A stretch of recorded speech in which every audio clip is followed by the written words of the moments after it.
Welcome back to another video. I'm finally getting around to putting in the outlet to power these lights that we put in a couple videos ago.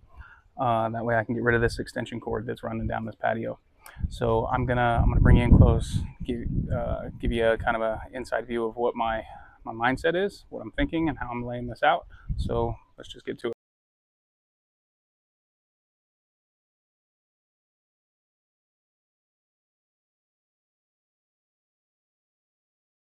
These are the lights that we put in, if you remember. If not, I'll put a card for the video. Anyhow, we want to put an outlet in here. Well, luckily for me, on the other side of this wall here, I have an outlet right down there.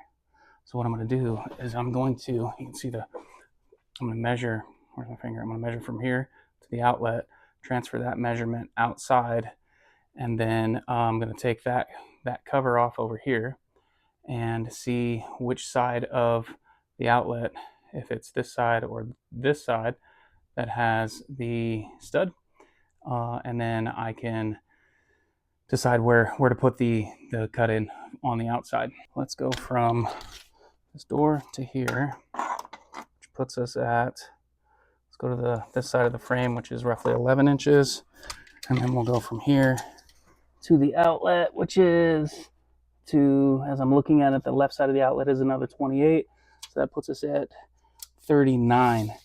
Let me get this outlet cover off, and then I'll bring you back in and I'll show you how to figure out where the stud is. Okay, I had to grab a flashlight, but I think you can see right there is the stud. So it's on the left side of this receptacle. So we can go what our measurements were. What was it, 31? I'm gonna have to go back and remeasure or go back into the video. Anyways, we can go a little bit stronger because we can, what is it, 16 inches. So we've got that whole stud bay that we can work with. And as long as the new receptacle, is going to be up in here somewhere, that level. And then any kind of fire blocking that we would have is going to be up here. So we're going to be fine. Fire blocking is generally 4 feet up off the ground. So we're going to be fine and we'll miss that. So I'm just going to come off of this box, measure, mark, cut my hole on the outside over here.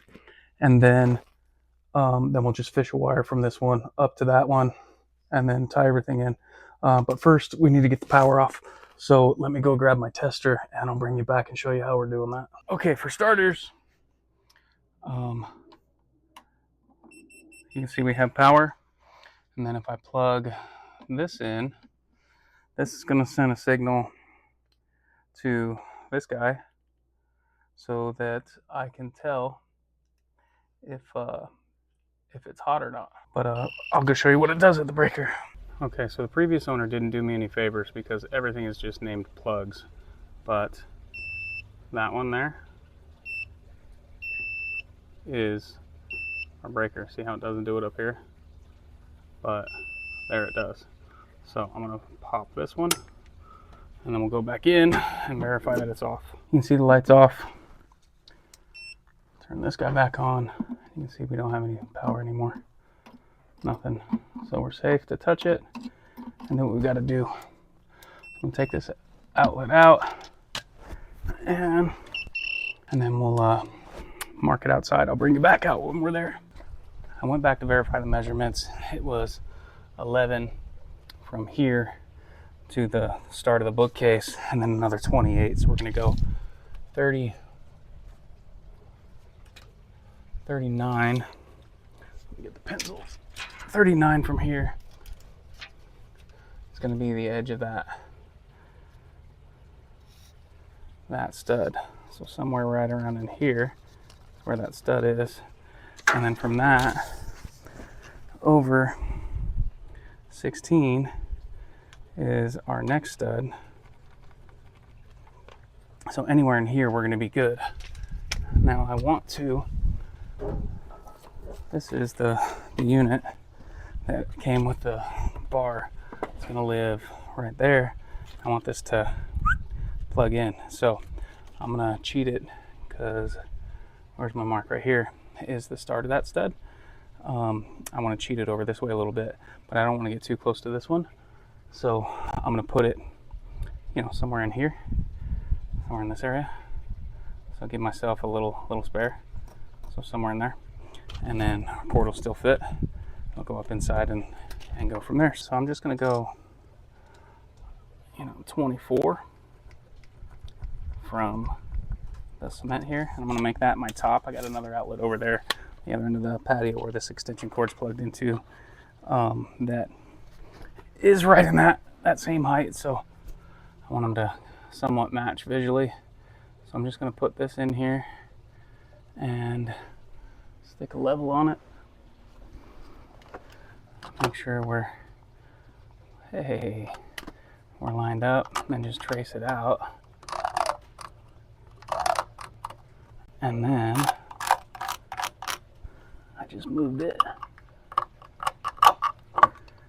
That is our cutout. I'm going to go just a little strong on these lines as I'm marking them. That way we can, I want to get my plumb so I can see. Yeah, it was already plumb.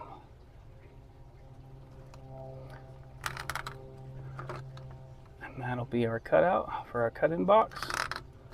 Old work, whatever they call them. So let me get that set up.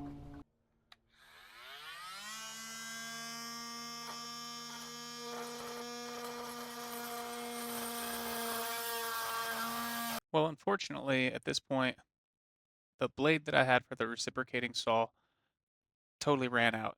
And then when I went to go look for more blades and couldn't find any, my microphone turned off.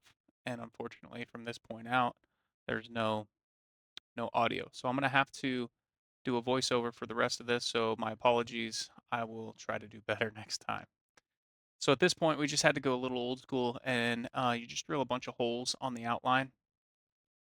And then once you have all the holes in the outline sorted out, then you just knock the center out with the hammer. Now I'm just grabbing my chisel and I'm going to clean up the edges a little bit to square up the hole to let the recess box fit in a little easier. Behind that stucco, there's going to be a little wire mesh that they use to stick the stucco to hold it in place. You just got to snip that to get that out of your way.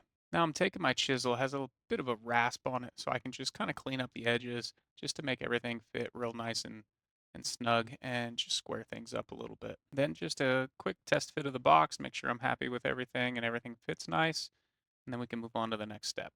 Back in the house, we just need to remove this outlet, get the wires out of the way to give ourselves a little bit of room to run the wire through this box and out through the hole we just made outside. The wires feeding this box came in from the top, so I just pull them forward enough that I can tuck this one behind them, and then I'm just going to feed enough wire in so that I can reach it from the outside through the hole that we made. Back on the outside, now we just need to reach in, find the wire, pull it out through our hole, feed it into the bottom of our new box, put the box in the wall, and secure that box.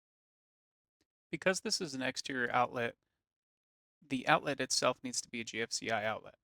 So I'm going to install that while I'm out here and then get the weather cover on and have everything all buttoned up outside before we go back inside and tie everything together. This box is what's referred to as an in-use box. That way you can plug things in and the cord tucks out through that little hole in the bottom there. All we have left now is to get this inside put back together. We need to connect all these wires together. I'm going to use what's called a WAGO connector to get everything put together back in the back of the box.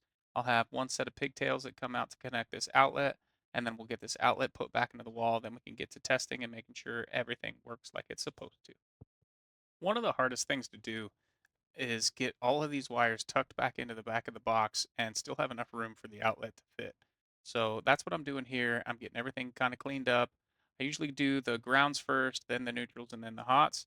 So I'll just go through that process, get everything tucked in nice, and secure this outlet. This is a GFCI tester. So the inside outlet is not a GFCI, so I'm not going to make it trip, but it's a multi-purpose because it shows you the lights shine and it tells you that everything was wired appropriately. You don't have any open neutrals, open grounds, any of that stuff. So you can see here I'm just testing inside, outside, and then I hit the trip on the outside to make sure the GFCI resets and everything is good.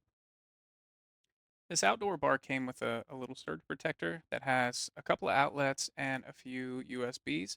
So I'm just following the manufacturer's directions. That came with a little template. There's these little brackets that you put on there, and then you can hang the surge protector on that. So I'm just going through their stuff, and we'll get that mounted up. Then I'm going to plug in the patio lights that I put underneath there.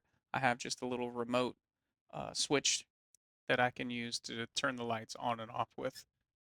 It's just a little more convenient. All right, well, here's a quick look at the finished product. I'm really happy having this in. I don't have extension cords laying on the ground all over the place. I had one tucked under the rug before.